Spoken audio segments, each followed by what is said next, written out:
Be a part of the force that powers truth in journalism. Your support helps to combat false media. Cash App NNV News.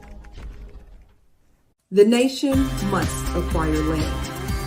Production of food, clothing, and shelter. Freedom is independent agriculture. Farming is the engine of the nation. Greetings, this is Rosalind Parks with NNVnews.com with Engine of the Nation.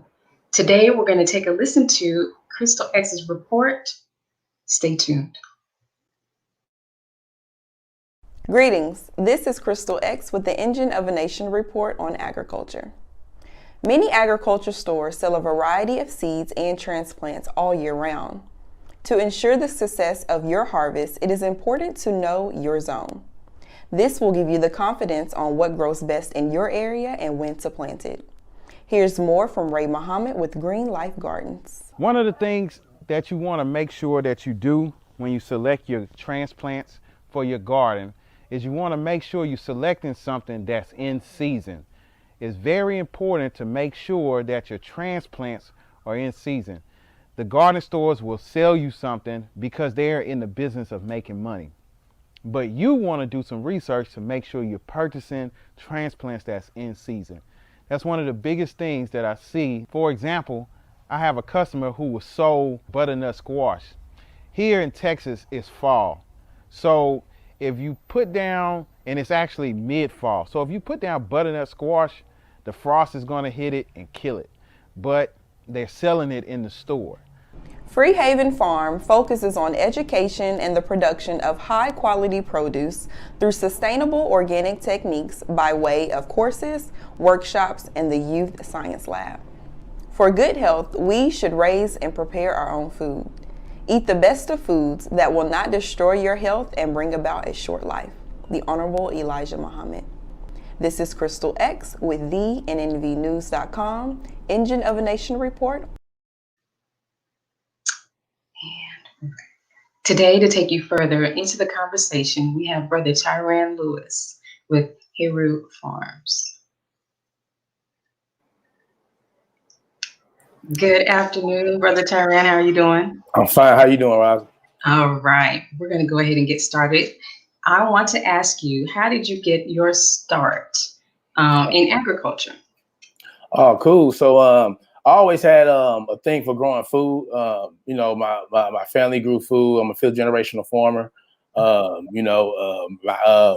My great uncle, Minor Washington, he won first place prize in the 50s, and for his purple hub peas, his black eyed peas, a variety of different potatoes and things of that nature. He also was a part of all black co-op in 1939 down in Lamar County in Paris, Texas. So it's always been in my bloodline. But for me personally, I have a background in health and physical education. I was a teacher for 6 years here in St. Louis. One day, it was about, I guess, 2017, I usually go to farmers markets to get my fresh produce. But this particular time, I wanted to go in my community on the north side. So I went to a local grocery store chain in my area. I didn't like my selection at all. So then I went to another part of the city, which is in Midtown, the same chain. Went there. It was better. Not quite what I expected. It was much better than where I was at. So then I went a step further and went to to a suburban neighborhood. I went there, same chain. I was like, wow, like, man, they had everything you needed, abundance of it. So then I went to what you call it, I call it the super suburb, out there. I went out there and I was like, wow, the grocery store didn't even look the same from the outside, not alone the inside. So you go in there, you got a winery in there, people cooking sushi, all a wide variety of, you close your eyes, just pick, and you got the right pick, So I told myself I wanted to do something about it, and I did, and that's what I did. And basically I came back to my neighborhood. I manifested for like a year, until 2018. When I manifested, I visualized it, sat on my porch, looked at an open lot, start manifesting to the minute detail, to the wind going through my hair on my arm, to the smell, to everything. And then I started from there. So I started off with 10,000 square feet, and now I got about 4 acres. Okay, around what age were you when you manifested all this? And did you have some help along the way? Okay, cool. So Okay, I'm 38 now, so I was 35, 34. Then, yeah, 34. I did that. That helped along the way. Yeah. For my position, I did. I just came along around the right time. When everybody really got this healthy food movement going on. So when I started my first help, actually, I had one person invest in me first. So that was I had that one person believe in my dream. He invested. He actually a member of my board right now for my nonprofit side. So I did that. I joined a cohort, accelerator called Balsa Foundation here. They helped me out, with different things that I needed. Then I went on and got on another accelerator, which is We Power. That was last year. That helped me out a lot. And then this recently, I just got into a cohort with UMSL. That's the University of Missouri St. Louis cohort, and they help me out right now. And it's just a bit individuals along the way, other Black farmers that's local here. People like Tasha Phoenix, she's a part of Evolve, and she's a part of Missouri Coalition for the Environment as well. So yeah, and yep. Okay, that is a lot. I heard you say that you studied. Where did you study? Okay. So where did I study? So when I went to school after my undergrad, I went to McMurray College. That's in Jacksonville, Illinois. I went there to get my bachelor's education. I got my master's online at Walden University. I got that in management. Oh, perfect. Okay. And I wanted to ask that question because it's important that our viewers know that they have a whole lot of options. You can get an education online and get right to work, or you can go the traditional route, which is through a university like you did as well. So thank you for sharing that. Cool. I also wanted to get right into your name. So could you explain to us where you found or discovered what came to you? How did you get this name? You were manifesting. You said you felt the wind and the oil. How did you manifest this name? I guess the name found me. So I guess I go back to 2000, 15, right around the time, the Mike Brown, I was out front line with Mike Brown with them 2014. Then I know 2015, I took a trip to Standing Rock. It's a reservation up in North Dakota. I went there and I experienced a sweat lodge. Actually, I went there twice. So that's kind of like a baptism to me, I started, spiritually I started changing. So then I had it was an African ceremony here from a guy named Amari, and he gave me it was a ceremony. He gave my name Heru Jejedi Adeleke, which means the crown triumphs through the strength of the king. So when I came up with Heru Urban Farming, Heru by itself is liberated king. So I want to liberate my people through food. That's important work. And I know you said that you manifested all of this starting at 35, you're 39 now. What challenges have you faced along the way? You can tell us more about what you faced while you were manifesting, as well as some of the challenges that you face now. All right, cool. And I'm 38 now. I'll put another year on me. I apologize. You good. I'm messing with you. But yeah. So, just everyday challenges. When you first start, we all got challenges, especially being an entrepreneur, and basically, not having the resources you need up front. So, man, you got everyday struggle. You got family struggle. You got everyday duty struggle. Trying to run a business and create a business from scratch. You got all those everyday struggles you got. And then, then you got struggles with with acquiring capital. That's where some of these accelerators help out in. That's why I was blessed to get, I just got a $50,000 grant from UMSL. So that's what I was just talking about. So that was cool. Political struggles sometimes, access to water, some on a couple of locations, and then, you figure that out. But there's always the struggles, trying to manage everything, just everyday life and try to stay focused. And Okay. All right. Now I've heard you mention the word accelerator. Can you tell us a little bit more about what that is? Oh, okay. So basically, it's something that accelerates your movement. So that's my accelerate your growth. So from my point of view, my definition of it is it's basically I want to say class to make it, but it is like school, but it's accelerator. Sometimes it goes for a month, 6 months, whatever the time period is, and they give you skills you need. For example, they might give you the resources. I know for my accelerators, the stuff I gained was a website, accounting help, grants, just how to build your structure of your business, marketing, and all those types of things. So are these programs and grants something that you sought out, or did you find them online?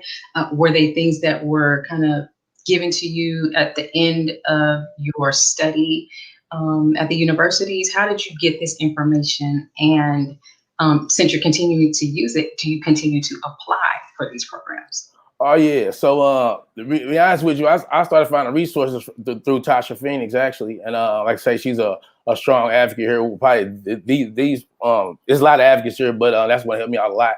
And she was with the MC at the time. Now she got her own nonprofit Evolve, and she basically sent me an email with a list of resources. I don't know where she got them from, but at least and I started applying for them. And, there's other resources. Like when you get these accelerators, they'll have the resources too. So when I found, like I said, Boss was the first one I found.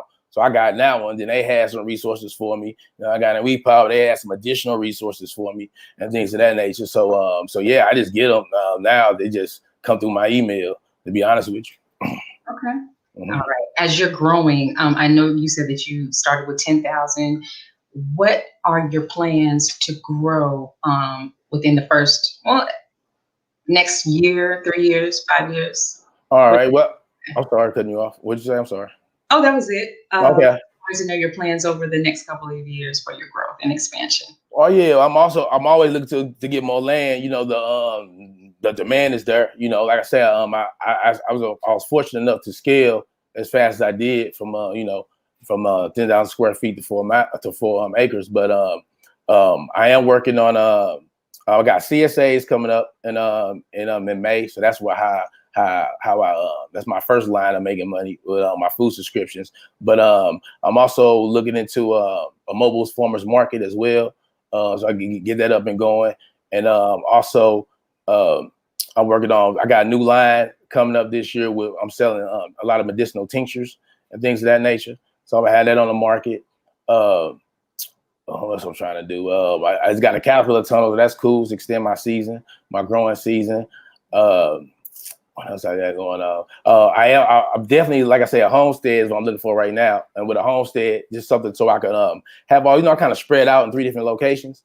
So and I want something of my own to own, so I can build this generational wealth and keep doing what I'm doing at a bigger capacity. I wish I could do more. So I just need more land and particularly my homestead. So I have my house and my acreage right there by each other. Okay. Now that you're a few generations into this line of work, what were some of the things that you witnessed growing up? All right. So I guess to get some clarity, I grew up in the city, so I didn't farm personally. I didn't know about my ancestors being farmers, ironically, till 2018. That's when I got it rolling. I went to a family reunion, and that's when I found it out. I mean, I knew my great grandma and grew food, but when I was born, she was already old, of course.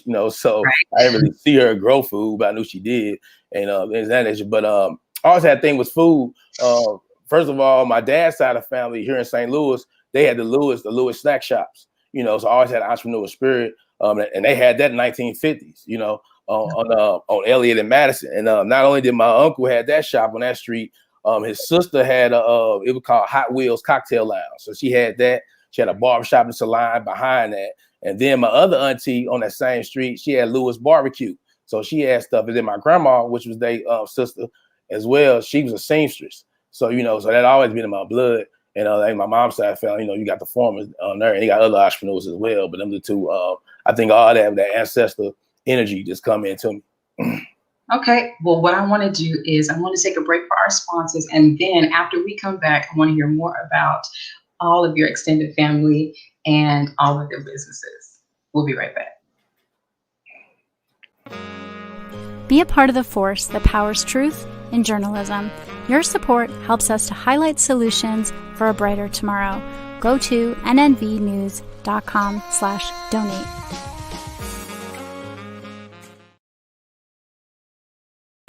The hashtag #BankBlack social media campaign made strides not only in revolutionizing how we bank, but also how we think.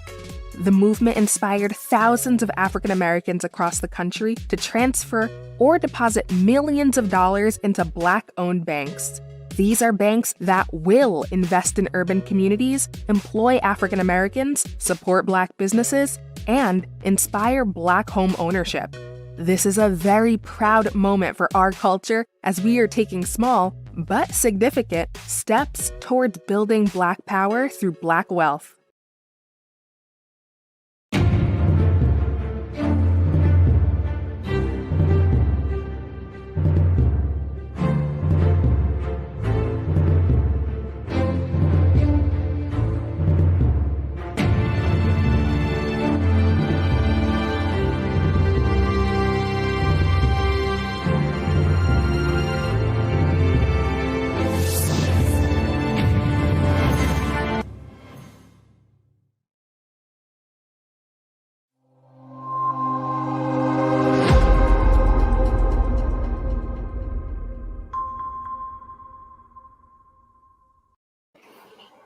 Thank you for tuning in to NMB.com. We are back with the Engine of the Nation, and today we're speaking with Brother Tyrean Lewis. Brother Tyrean, thanks for joining us. Thank you. All right. So before we left, we were talking about all of the businesses that your family has or had, and how you got started into agriculture. So we last left off with speaking about your grandmother. Was she who you kind of followed in the footsteps once you found out that she was into agriculture? Yeah, well, my grandma I was referring to, she was just an entrepreneur. She was a seamstress. So yeah, but she was into gardening. Like, so that was, I guess that was my first initial. She was my first teacher. She wasn't talking about how to read, green eggs and ham, kindergarten, talking about how to count money. She's one of them grandmas, you want to go outside, count this money. She have a whole drawer just change and she'll throw it on the ground. Make me and my brother count it, And I thought she was being mean, but she was really educating us. But she had us down on our knees. We was lining up the grass with scissors. Forget the weed whacker, we had the scissors, lining it up. It was always yard work. She had roses, tulips, like all that. So that was my need to love soil and this love growing stuff because of her. Because she was my excellent gardener. And she loved our grass. It sounds like she used everything as kind of like a teaching moment for you. So sure, it probably led you to, looking back anyway, led you to where you are now. Mm-hmm. Yes, ma'am. Oh, yeah, for sure. Well, so we were talking about food apartheid. Can you explain what a food apartheid is and the difference between that and a food desert? All right. Well, I first heard about food apartheid through Tasha Phoenix via Dara Cooper. She the one that heard that term. But food desert is like a desert, so a desert is natural, right? That's naturally done. Food apartheid has been deliberately done. And here in St. Louis, I believe they deliberately set us up in situations in the city that don't do us any good, like putting all these fast food places, and we got a gas station almost on every corner down here. We got all these liquor stores. There's no fresh, sustainable food for you that's good for your health. You might get lucky and find a banana and an orange by the cash register, but that's it. And I think just set up with. I think it's all in the line of things with all go together. Red lining, all that stuff all go together. Okay, so with the food apartheid, and it's in every community. We have lots and lots of fast food restaurants and other restaurants. Like you said, you might get an orange or a banana here and there, maybe at the gas station counter. What solution do you have for this problem?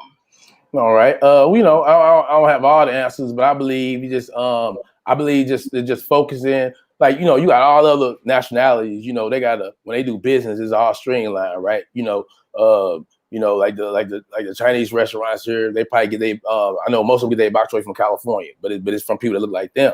So so I think like food hubs, things of that nature. I think the local growers and local farmers have a better. I think that's a good streamline for us.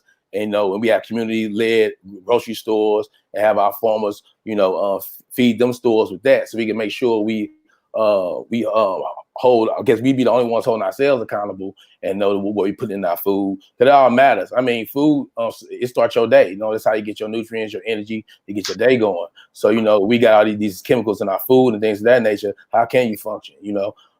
So yeah, I think the local, the small growers and get these hubs together and these co-ops together and do it like that. So what are some of the crops that you grow? What are some of the foods that you produce for the community? Okay. I got like well, this year I'm gonna have 6 different varieties of lettuce. I do turnips, I do collards, I do cabbage, radishes, bok choy, watermelon is my favorite thing to grow. What else? I got sage, I got different medicinal herbs, I got cucumbers, got different herbs like echinacea, calendula, valerian, comfrey, mullein, yeah, varieties is just basically fresh, a lot of veggies and fruit like watermelon, cantaloupe. Yep. Okay. With some, I heard you mention a lot of herbs in your industry. Is there an avenue for that, or is that something that you just decided to do on your own? Yeah, it's an avenue for it for sure.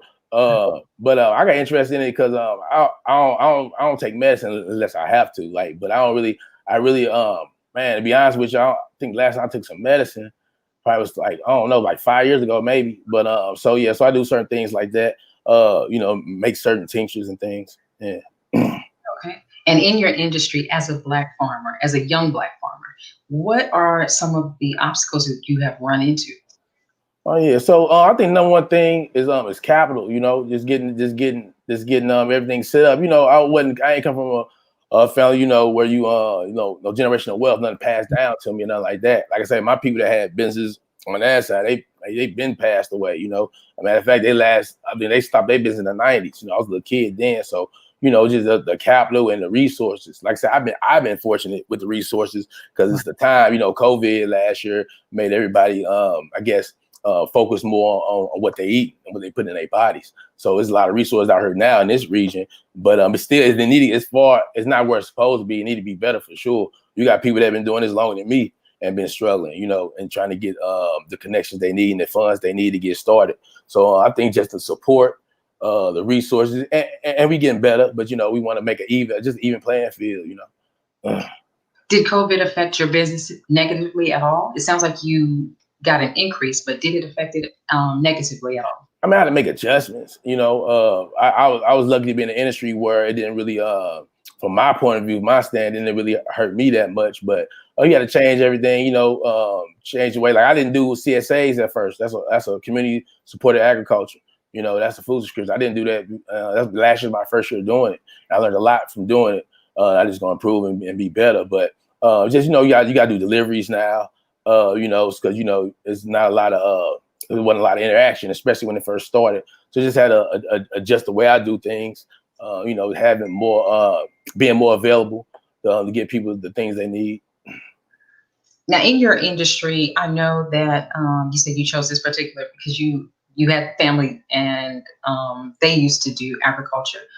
With this particular field, how did you choose that? What was it that made you choose just this?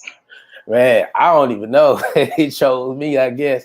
Like I say, it just got me. I just wanted some good fresh food. You know what I'm saying? Food that when I first time before I even got my garden, I was growing in buckets. When I tasted my first tomato that I grew and the lettuce I grew, man, I was like, wow, this tastes totally different. Even the lettuce, like I thought lettuce didn't have a taste, to be honest with you. When I started eating these lettuce, I'm like, wow, I got a taste to this. I'm like, okay. So yeah, it just chose me. Like I said, I was growing to myself, eating. I'm like, wow, I like this. Like, man, I could do something about this. So I was just growing for me, and people started asking me questions about it and asking, do I have something to sell and stuff like that. So I'm like, wow. So, light bulb went in my head, like, oh man, supply here. I mean, the demand is here. I just need to get a supply for it. So right. Yeah, I did like that. And now earlier you mentioned that you wanted to eventually expand to where you're teaching kids about their vegetables and the origins of the vegetables. And you also mentioned that you have bok choy. With bok choy, where did bok choy come from? What foods or what benefits does it have to the human body? And how can we cook it? I have some in the fridge right now, but I want to learn some things, some dishes, I guess, some ways to prepare. What do you do with your bok choy? All right, cool. So I guess I So what you at the beginning? I'm sorry, I got stuck on bok choy when you said that. I guess I am too, because I have some in the fridge. And I'm trying to get with it right now.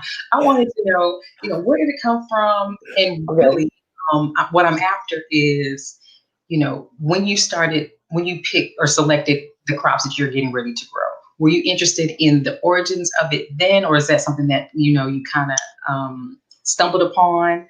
But, with that education that you plan to give to the kids as you expand, what origins, or how did you come upon the origins of the crops that you grow? Oh yeah, well, my favorite subject at school was history and geography, so I like that type of stuff anyway. The etymology of things. So that's just me. But with bok choy, it is an Asian green. I got into bok choy, man. Actually, one of the spaces I have in that I leased in Bell Fountain, which is in St. Louis, and that's actually Bowling Family Farms. He was growing bok choy. And I saw it, and he was explaining it to me. He's good at growing different variety of different greens. He'd be a good guest for you to have too. But I ate it. I tasted from him first. I'm like, wow, like, man, where this from? Yeah, he showed me. And I saw it in grocery stores all the time. I just never paid attention to it. But man, it tastes delicious. The way I prepare it, I just saute it. Or you can put it in salad and stuff like that. But I just saute it, cut up some mushrooms, some onions, and peppers, and put it in there. And it tastes good. And it actually got more nutrients and vitamins than your other traditional greens. So it's actually one of the top vitamin packed greens that you can eat. And I have I teach certain. Last year I didn't teach anything because of COVID, but I do have groups of different type of youth groups that come over, and I teach them things. Also, I taught some at Better Family Life that's here in St. Louis, Communiversity, and that was in 2019. And I taught, about it was Afrocultural literacy. Yeah, that's what we had called it. And I did that. We all working on my nonprofit side. We all working on curriculum right now that we're going to shop to the schools and possibly to the juvenile detention center, and we get some programs going. And we working on that right now. Everything is not tied up yet, but we all working on that right now. Okay. That is a lot. It sounds like you will be busy for years to come. I want to know if one was interested, a young adult, a high school student was interested in getting into agriculture. What pointers would you provide? All right. You want to start off growing, you can start simply. If it, you can start in your backyard in the ground, 5-gallon buckets. It's an apartment, you can grow off your balcony, whatever it may be. But you always want to grow what you like and what you eat. That's number one. If you like it, grow it. If you don't like it, you're not really going to, eat it or really get the value out of it. So first you want to grow something that you like. So something you want to eat on your own. Then once you do that, it comes with everything, trial and error, but just take it like that. Yeah, just grow what you want to eat, do your research on it, ask some questions. Everybody got a family member that grows something, so you just ask them. And get started like that. Are there any crops that you currently don't grow that you would like to in the future? Don't grow, and I like to, hemp one day. That's something I would like to grow. What else I like to grow? I don't know. I try to. My decisions change. 1 year I want to grow this. For example, squash. I was growing zucchini. I don't grow zucchini anymore. So it just depends what I'm feeling or what piqued my interest. I don't have nothing said, but I know I want to get into hemp for sure. And I want to perfect the watermelon game. To be honest with you, I got that going now. My largest watermelon last year was 44 pounds. That was a jubilee, and I grow 6 different varieties of watermelon. But that's my thing right there. I want to perfect that. Be honest with you, I want to be known as one of the best watermelon growers around. Okay. All right. Well, what I want to do is we're going to break for our sponsors. So we'll be back with more of the Engine of the Nation.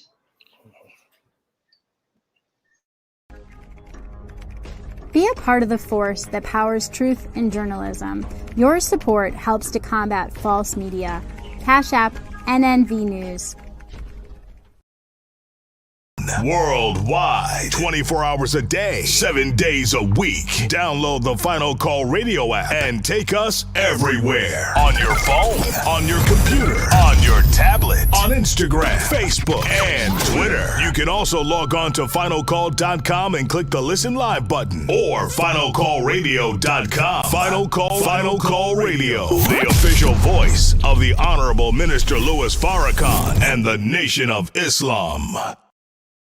Thank you for tuning in to NNV News. Please share your thoughts with us in the comments section below. Follow us on social media at NNV News, and please subscribe to our YouTube channel, National Network View.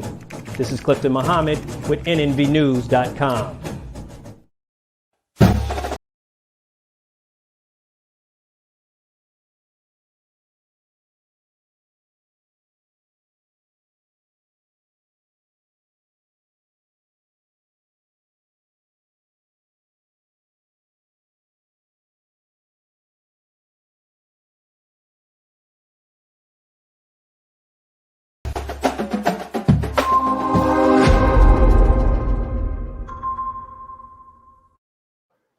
Thank you for tuning in to NNB.com. We are back with the engine of the nation, and we are speaking with Brother Tyrean Lewis of Heru Urban Farming.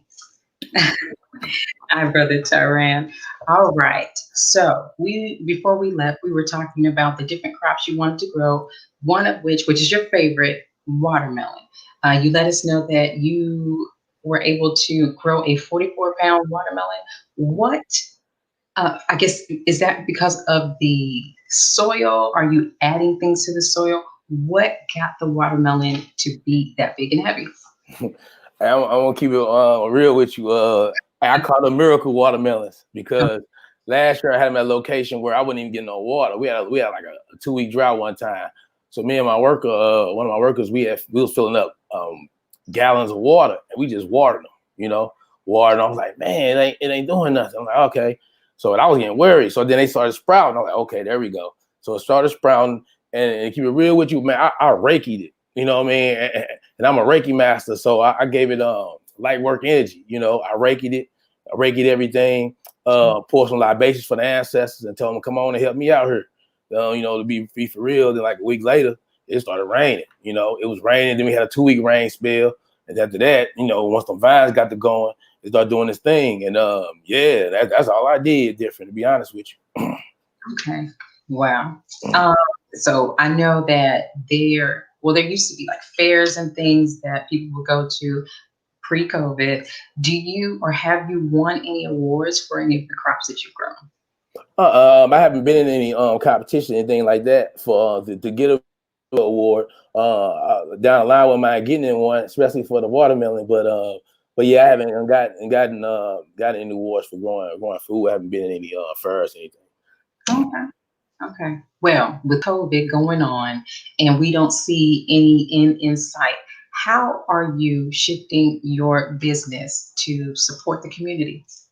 So one thing, like I was saying, with the CSAs, that's community supported agriculture. That's the food subscriptions. Doing that and offering deliveries. Now last year I did too many deliveries, so I did it differently. So this year it's going to probably limit it to the elderly or people without transportation, because I was doing it by myself. But yeah, so with that, the CSAs. Also, like I said, I'm working on a mobile farmers market. So that'll be something that'll adjust, and I can go to certain locations and pull up like that into the retirement homes, things of that nature. Okay. At this current time, what are some of your biggest needs? If you had a blank check and just no dollar amount, no limit in sight, what are some of the things that you would get? I buy me some land, of course. Yeah, what I'm saying. I purchased me a land with a house on it, at least 50 acres. I do that.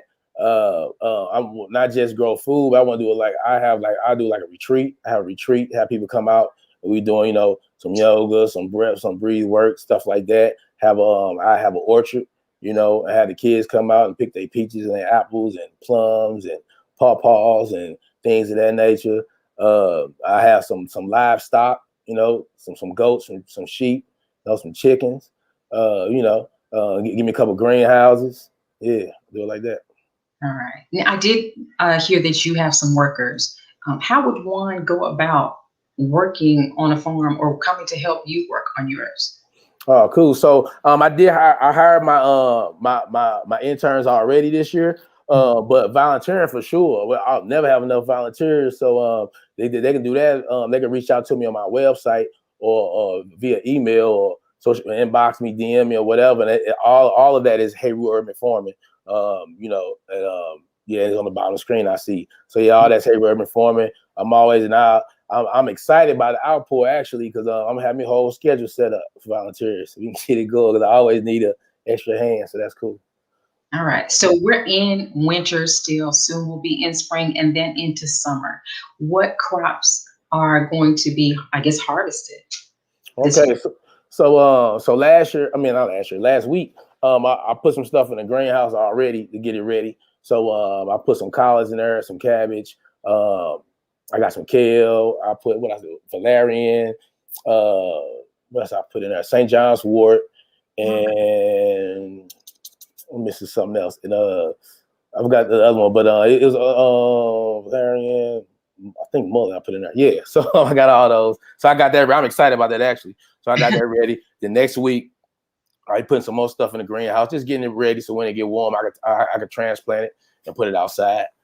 Now, do you follow a certain schedule on when to plant, or do you just plant as needed? Oh no, I got a schedule. You got a schedule when you're doing high production, or you got customers, things of that nature. So you got to keep it on schedule, put it on intervals, some stuff 2-week intervals, mostly, things of that nature. Your high rotational crops, you keep them flowing, you keep a schedule going, and then you got your bi-rotational crops like peppers and tomatoes and okra and stuff like that. Something that's gonna sustain for a long time. So like a continual harvest, Now, can you define high rotation? Oh yeah. I'm sorry. So high rotational crops is something. It's a plot that you're gonna at least rotate 4 times in a season. So, so that's the definition of that. So like for lettuces, you'll probably harvest that 3-4 times. Then you got another succession coming and keep that going. You just keep turning it. So basically, I'm turning that plot. Bi-rotational, you gonna turn it no more than twice, or you might keep it once. So you might do 2 crops on that side, or maybe even 1. So that's what I mean by that. Oh, all right. Thanks for explaining. Now, with your crops, when you first start out, do you go through a couple of seasons before anything is harvested or any crops actually produce a good harvest?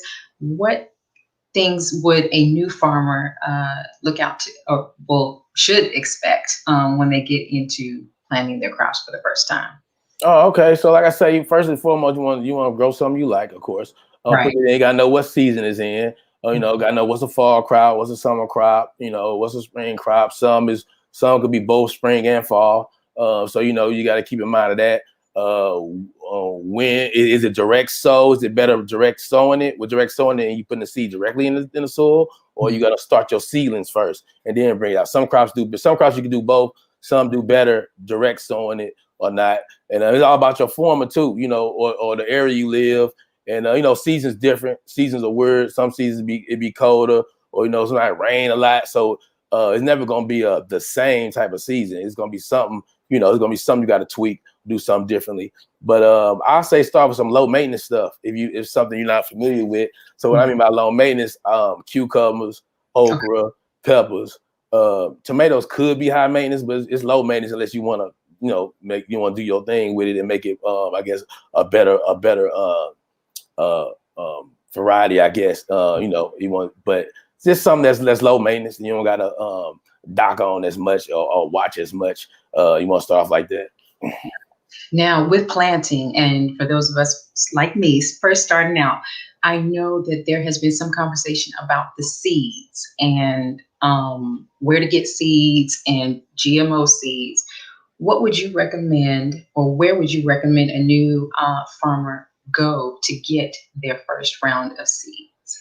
Yeah, you definitely do your research and see if it's organic seeds or it's not GMO or not. But I don't know about nationally, but I know locally, Baker's Creek is a good source. Morgan County Seeds.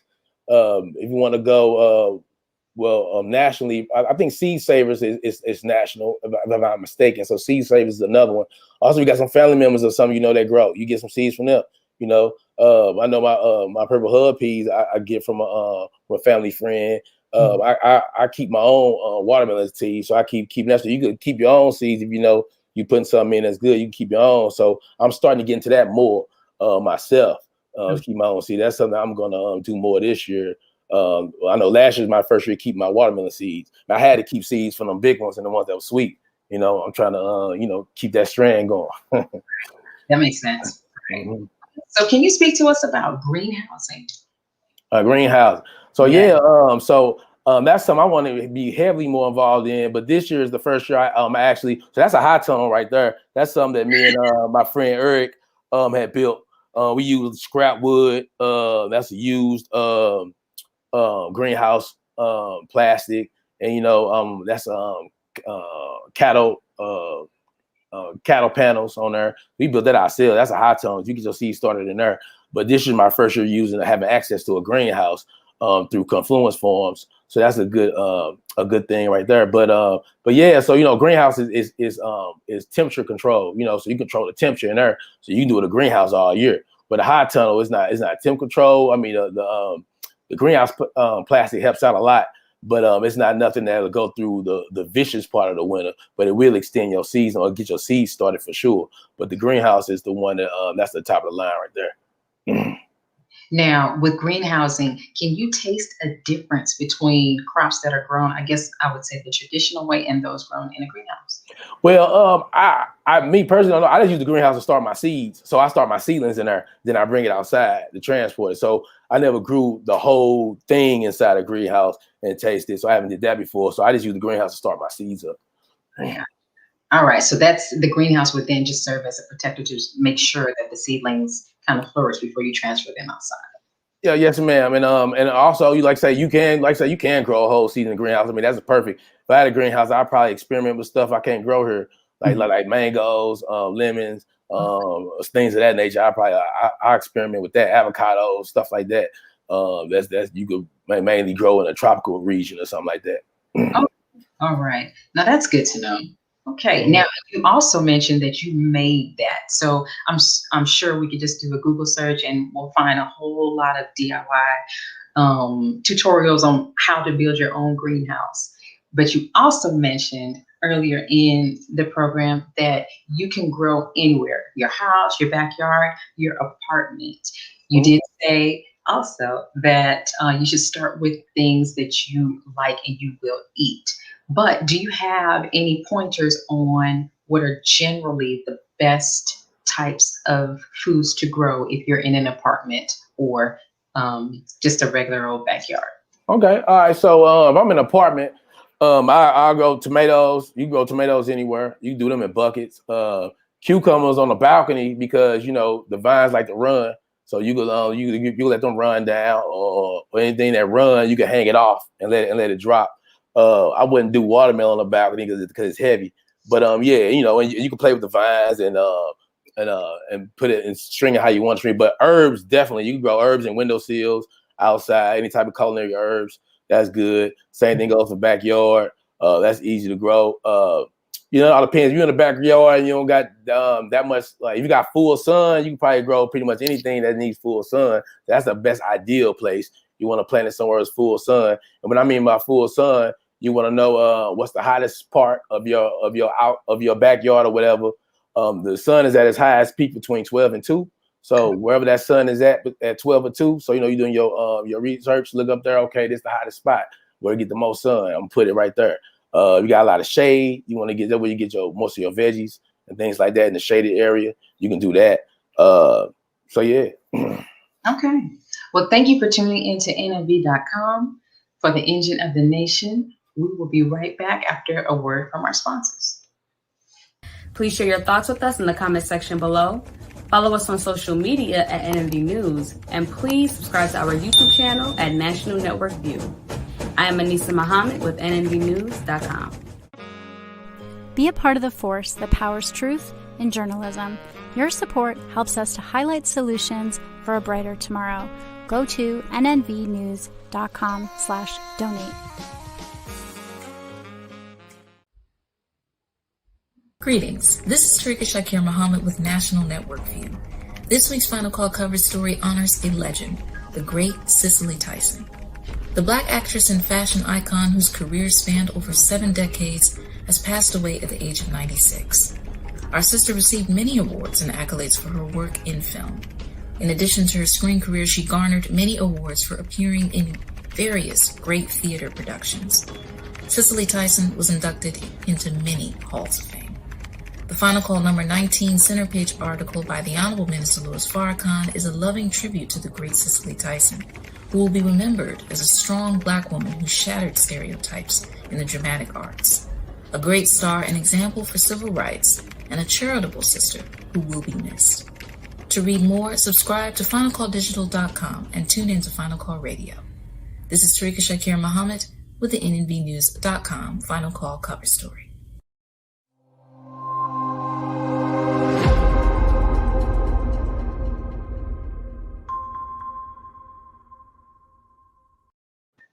Thank you for tuning in to NNV News. I am Rosalind Parks, and we are back with the Agent of the Nation. We are speaking to Brother Tyrean Lewis. Brother Tyrean, thanks once again for joining us. I have a couple more questions for you. I know I've asked you a lot, but I want to know, on your website, you currently have the highlight of the week as lettuce. I see that it's red romaine. Can you speak to us about the different types of lettuce that you grow and the benefits of lettuce? Okay, so I'm pull up my little different benefit. Okay, so I got my lettuce. I got Uticule, Butter King, Paris Island, Sweet Valentine, Butter Crunch, Romaine, Lil Jim, and a Garden Blend, and I got Crisp Mint. So of course that's packed with your vitamins and everything and nutrients that you need. That one has actually a bitter taste to it. That's not one of my favorites, but some people like it though. But that's a bitter tasting one. So y'all got different tastes. Some sweet, some bitter, some neutral. But yeah, my favorite would be romaine lettuce. I just like the crunch of it, and the juiciness of it. I like that kind. But actually this year I got some that I haven't grown before. So like Uticule, Butter King, I tasted it before. It tastes good. That's sweet. Paris Island and Lil Jim. I haven't grown those yet, so I'm interested to grow those this year. Now, I didn't know that they had so many varieties of lettuce. I do know romaine and I know about the red leaf, but that was about it. Oh man, they got a lot of varieties of everything that I didn't even know, but I started growing. It's more I find out. So. Now, earlier in the program, you did mention that you were working on a couple of things, one of which was a nonprofit. Can you talk to us a little bit more about that? Actually, my nonprofit started first. That was before my for-profit, and that's Heru Urban Farming and Garden. So it's crazy. I started off as a nonprofit, then I was like, okay, that went to profit. So I kept the name, but it took off Garden. But okay. We applied for the 501c3 in November. We just processing, first come, first serve. So I'm just waiting on it. But yeah, we up and running with that. My nonprofit, we actually are feeding the homeless over there by Windsor Park on the north side in St. Louis. We're doing that on the 27th at 2:00. And every month we're gonna be doing that this year. We're going to a different neighborhood, to a different park, and feed the homeless. And we taking this angle approach because we want to get the homeless people that's within the community that sometimes be forgotten because they live in vacant houses and things of that nature. And our homeless community mainly packed in downtown. And I mean, they're homeless as well and need help, but most people go to those locations to help those individuals. So they'll find some shelter at night and things of that nature. Well, most of them would. That's downtown. So we want to hit the ones that reach out to ones that's within the community that's homeless and probably get skipped over. So I'm excited about that, and we're gonna promote that about a few days before we go to each neighborhood we got set up. We're gonna pass out the flyers to the individuals that's over there to make sure that them the ones that get the benefit. Like I say, through my nonprofit, we also, like I mentioned earlier about the curriculum, the educational piece that we add into it. And we're working on something that's going to be Free Food Fridays, and we're working on that right now. So, yeah. Now, Free Food Fridays sounds like it'll be something that will benefit the community and where you're going to serve a lot. I did hear you say that you have a lot of connections.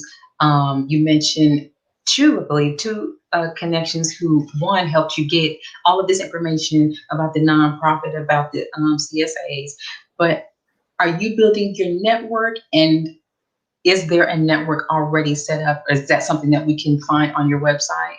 My website is actually going through reconstruction. I mean, it's up, of course, but it's gonna be a different feeling in March.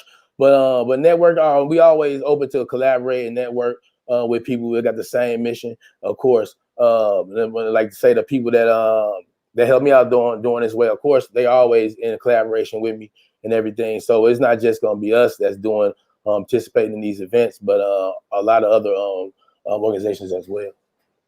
Mm-hmm. All right. Are there any other things that you're working on? You got your farm, you got the greenhouse, you have the nonprofit and the 501c. You do have plans to expand over the next few years. Anything else that we've missed or that you wanted to share? Oh yeah, right now I'm just researching, man. I'm trying to see what's up with the goats and the sheep. So I'm researching that right now, so I can get more knowledge on it. But I will have some livestock coming soon. I just want to tell everybody I am like I say, my CSA is going on sale officially in March. I'll be promoting that before that time come. But we are accepting that, and with every CSA, every 5 CSAs bought, that's going to be one we're going to donate to a family in need as well. So actually helping out my family, and they'll get it for not just 12 weeks, for the whole season. So like last year, I was able to feed 10 families off of CSAs. So donations. So I'm looking forward to that. And then with the CSA, what foods would be in that box? You said the season. What do you put in there? All right. So like I say, it's 2 12-week periods. So the first 12 weeks would be the spring and half of the summer, then the other half of summer and fall. So so every Friday it'd be a accumulation of what I harvest. So in this first wave that we'll have some spinach in there, different lettuces, mustard greens, collards, arugula, radishes, carrots, bok choy, broccoli, turnips, and we have some additional herbs in there as well. And that's for the first round. And cucumbers will be in there because you'll get that in the summer.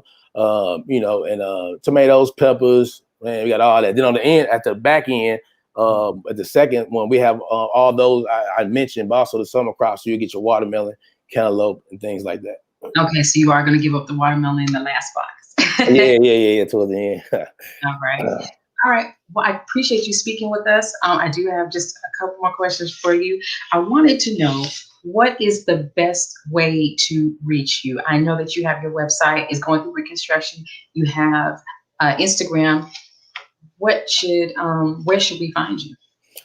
So like the same thing you mentioned right there, of course, Instagram, my Facebook page, that's Heru Urban Farming.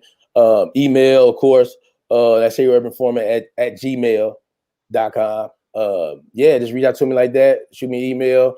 I respond to it and we take it from there. Okay. All right. And if anyone wants to reach out in your area to you to find more information about the programs that you've utilized, the best way to reach you is through your email, herufarming.com. Yes, ma'am. Also, you just gave me an idea. When I do reconstruct my website, I throw that on there too. But yeah, email though for sure. But I'm gonna throw that on there. All right. Well, I appreciate you speaking with us. Thank you for tuning in to NNV News. This is Rosalind Parks with Engine of the Nation. Please send your questions and comments to nnvnews.com and join us next week for more of Engine of the Nation. Thank you. Be a part of the force that powers truth in journalism. Your support helps to combat false media. Cash App NNV News. It's a truth universally acknowledged. That doesn't make me racist. For equal justice. The decline. Greetings, this is Clifton Muhammad with National Network View.